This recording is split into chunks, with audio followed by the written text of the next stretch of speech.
Well, you know those terms and conditions many of us agree to without even reading them? Disney is trying to use them to fend off a wrongful death lawsuit. A man in New York is suing the company. A little girl falling off of the cruise. The dad jumps in.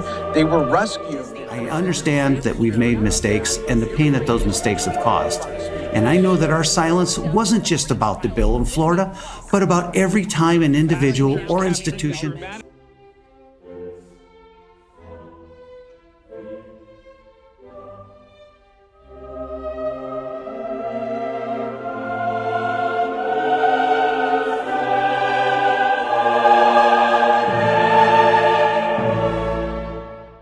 Disney is dying. They know they can revive themselves, but won't. Why is this? What started with a lighthearted animation studio appears to have just gone off the deep end. Hi, you're watching Behind Closed Curtains, and you can tune into documentary-style videos made on varying topics within the media here.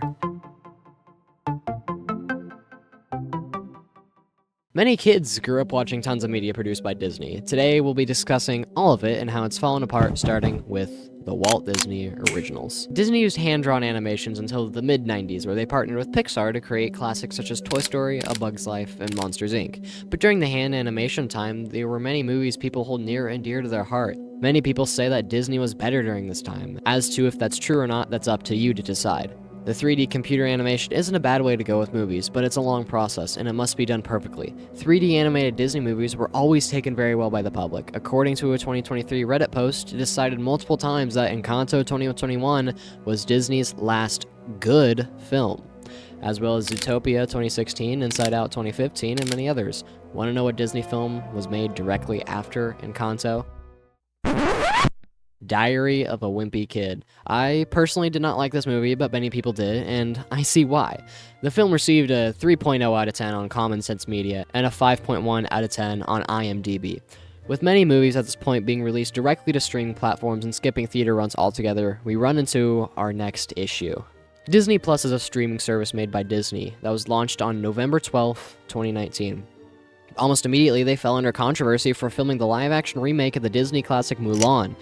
The company decided to conduct the filming of this movie in the Xinjiang Uyghur Autonomous Region, where the training camps were located. These training camps abuse human rights and force labor upon people. Shamelessly, Disney included these locations in the movie's credits.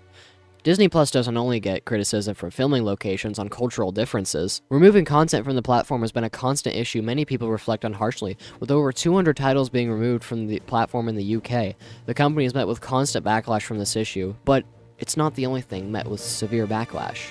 Disney has a woke issue.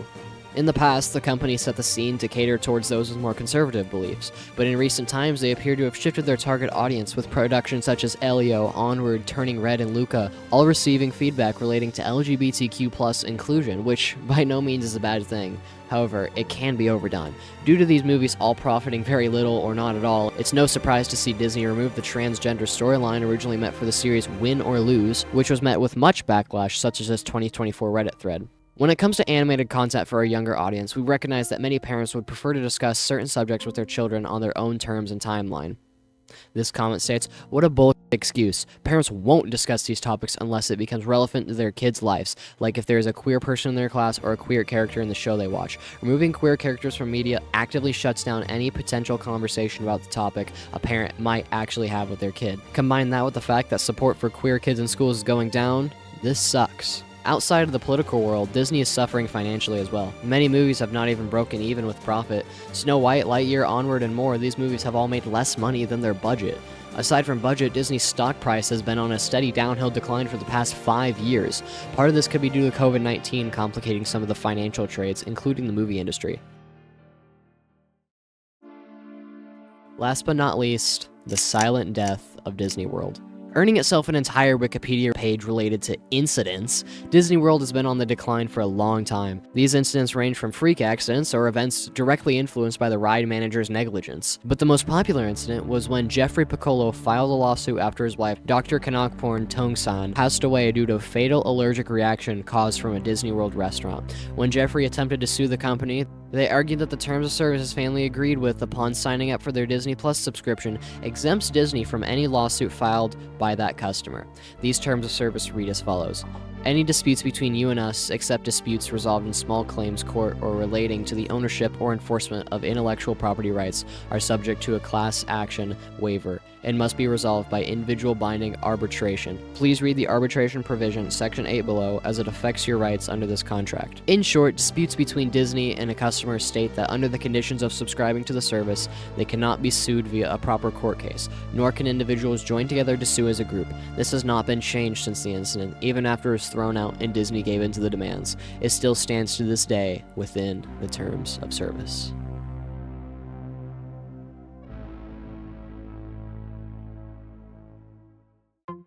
What do you think? Should Disney continue where it's going and accept its era as being over? Or should they backtrack and see what they can do to mend what the old viewers wanted? Leave a comment and let me know. If you like this video, drop a like and maybe consider subscribing. It's free, it doesn't cost you anything. You're watching Behind Closed Curtains, and I'll catch you in the next one. Peace!